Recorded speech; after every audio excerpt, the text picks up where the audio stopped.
Are you a gym bro and you're wondering why you have small calves? You wish you had calves like these, potentially? Maybe. Well, I am here to give you the answer. You see, it all boils down to the biomechanics of the calves and understanding the muscles that are in the calves. Here, come with me. Alright everyone, so we'll first start out with looking at what the calves look like. For example, here is a photo of the beautiful calves, and as you can see, the things that pop out to us specifically are the muscle known as the gastrocnemius, which are these bulging steak-like muscles that are connected. While they do look like two separate things, they are the same muscle that is split in the middle. It's kind of confusing to think about, but essentially, whenever you train your calves, you train both of them at the same time.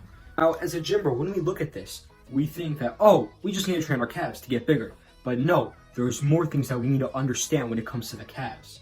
And there's also different elbow positions that come into play when it comes to calf training. Here, we actually look at a chart for the calves. And as we can see, the gastrocnemius is right there as we just talked about.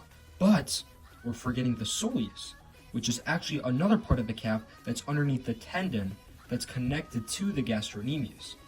What if we came up with the conclusion that when we train our calves, our soleus also grows? For example, we look at my calf specifically, you can see my gastrocnemius right here, but it's not bulging out as much, and that is mainly due to the fact that my soleus is also making this part of my leg, specifically in the ankle, bulge out in this direction.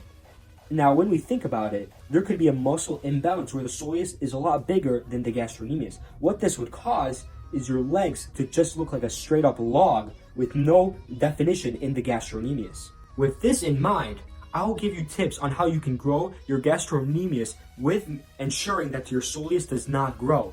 This in turn will make your calves look more defined and will make it look like your calves can actually grow. But I will also give evidence suggesting other type of training that will actually help you if you prefer more of an athletic background while still having semi-big calves. Well, they will be big, obviously, just not as defined. But in a realistic standpoint, for strength and athletic performance, this will be very beneficial to you. Let's start out with biasing the gastrocnemius. In order to do this, you want your legs to be in a straight position, meaning your knees are not bent, just how this photo displays it. Now, when it comes to the biomechanics of the calves, doing calf raises any form with your legs straight and knees not bent, you will be able to receive the benefits of biasing the gastrocnemius, which will in turn ensure that your gastrocnemius, the defined portion of your calves, grow while the soleus remains smaller. This will in turn give you the aesthetic bodybuilder look. And with this kind of training, you will become this guy. Right, now moving on to the soleus. To bias this muscle specifically in the calves, what you want to do is you want to train your calves while your knees are bent.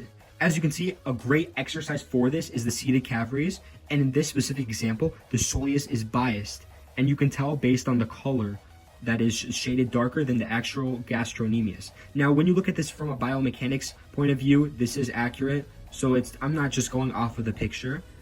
And the benefit of doing this is increasing your ankle mobility and strength, which is very beneficial and crucial for athletes.